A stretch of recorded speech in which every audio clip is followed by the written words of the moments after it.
Hi there, I'm Dr. Kate Campbell with Bayview Therapy, a Fort Lauderdale group private practice, and I actually specialize in working with individuals and couples to help them with their relationships. And one of the aspects that I'm really passionate about is helping couples to transition from two to three. So being just a couple or being married and just the two of them to having a little bundle of joy that they bring home and the wonderful journey into parenthood, which is a very exciting time and can also be a really overwhelming time too. Let's face it, there is a huge learning curve with becoming new parents, right? I've been there certainly. My son just turned 3 a few months ago, and when my husband and I went through it, it definitely was a big transition, an exciting time, but very overwhelming and a lot of new things to figure out. And for a lot of the couples that I work with and the individuals too, they struggle with how do they keep their relationship a priority. And some of the people that I saw in my practice today, in my office here, were actually having this conversation with me. And so I thought I'll just jump on and do a quick video in between clients here to give you guys some of the different tips and strategies that I recommend for people who are transitioning from just being a couple into the wonderful world of parenthood. So the most important thing, tip number one would be that you keep the communication lines open, that you find a way to make sure you're dialoguing daily and talking about not only the logistics and what's happening with the baby and the schedules and your busy lives and responsibilities, but really asking each other a lot of open-ended questions to understand your partner and their world and what's going on beyond that, right? Asking what they're struggling with, what they're excited about, how things are going at work or with their family, or the journey of becoming a new mom or dad and how they're dealing with that transition, what they're longing for, what they are excited to see happen, and all of that good stuff. So making sure that you're keeping the lines of communication open with dialoguing daily. And the second tip would be to actually keep the romance alive in your relationship.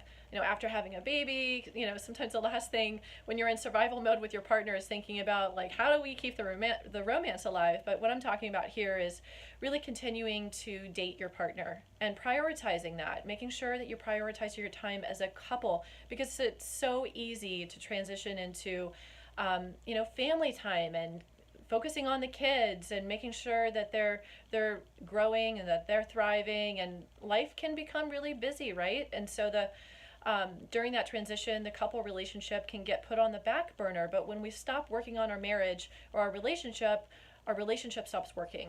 And so it's really important that your spouse or your partner feels like you keep them as a priority, and that's still important, and it's really healthy for your kids to see that too.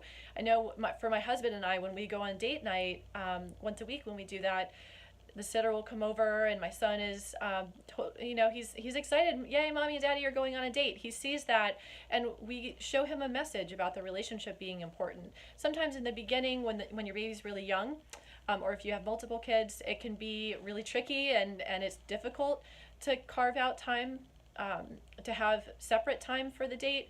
But maybe there's a way to get creative with it, right? Maybe taking your baby with you to a restaurant and just doing something special while your baby's napping there, or while your baby's sleeping at home, being able to do something thoughtful for your partner to keep the spark alive. It's something that's really important.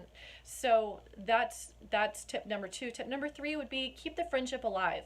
So not only do you want to keep the romance and the spark alive, you want to keep the friendship alive. So go out, have fun together, create new adventures. If you can find a way to, have something to look forward to, it's the anticipatory excitement about doing something fun together, whether you're able to have a staycation, you have someone staying with the baby once the baby gets old enough and you feel comfortable leaving the baby overnight, going out and having that little adventure just for the two of you, even if it's in the same town. Or being able to depart to another city or traveling. Maybe it's an anniversary trip or something like that, but just making sure that you prioritize that. So those are the 3 tips. You've got keeping the communication open, continuing to date your partner, and then keeping the friendship alive. So I encourage you guys to have fun with this, and I just bring this up to keep it in the forefront of your mind and to really set your intentions so that you can keep your relationship a priority. And of course, therapy is something that's super helpful for the transition from becoming a couple into new parents. That journey is a wild one. It's a beautiful one. And there are a lot of great therapists out there to support you along that journey. So if there's anything I can do to help you with that, feel free to contact me. at bayviewtherapy.com, and I would be happy to connect you with a therapist in your area if I know of one or one on our team. So thanks so much. I hope you found this video to be useful.